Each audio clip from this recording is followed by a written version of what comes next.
obviously alumni here and played under two legendary coaches, Mark Levy and Lou Holtz. What did they kind of mean to you in your development as a person and a player? Well, I think I was very, very fortunate. I didn't maybe realize at the time how fortunate I was playing for those guys. But I think really hit me is after I got into coaching, and my first job was a high school job. Then I went on at Clemson as a graduate assistant, and I realized I had a really good background in fundamental football. I really knew a lot of football and compared to some people that I was associated with there. And I said, that really has helped me. And I think back on those days, and those guys and Bobby Ross and all of them really taught me some very solid lessons about how to coach, how to prepare, fundamentals, so many things. What did it mean you kind of come back to your alma mater?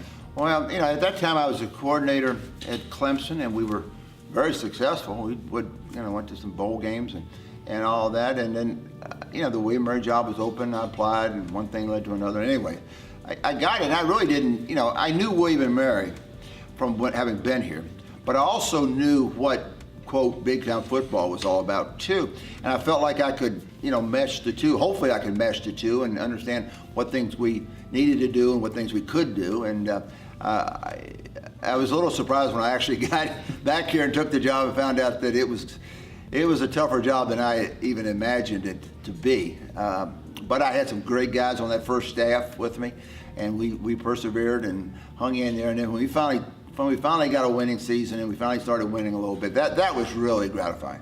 2004, obviously, great season, get to the NCAA semifinal, and then that game, probably one of the biggest games ever in William & Mary history. That's got to be, that game in the playoff, the semifinal game against JMU here that night was, it was exciting. And I mean, it just was so neat. It was so neat to see the students lined up forever trying to get into the game and seeing the crowd at the game and obviously the ESPN stuff and all of that, and just to look around and take it all in and see that we had gotten our program to this point, it was very humbling and very exciting.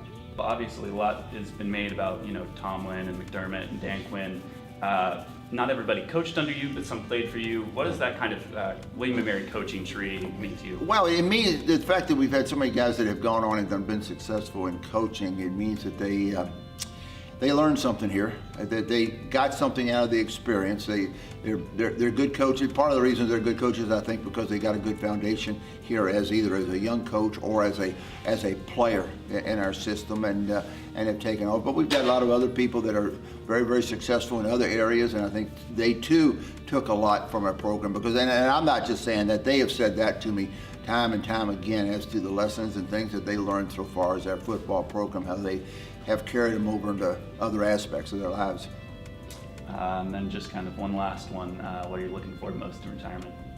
I don't know. I don't know what I'm looking forward to in retirement. People would ask me what I want to do, and I said, well, I haven't, because that was the whole premise of announcing when I did. And I said, I'm not going to reminisce. I'm going to go ahead and coach this season and go through there. And I haven't spent the season thinking of what I'm going to do afterwards. I haven't thinking of a season of that, and I'm sure there'll be some things that'll pop up and some things that'll happen, but we'll take those when it comes.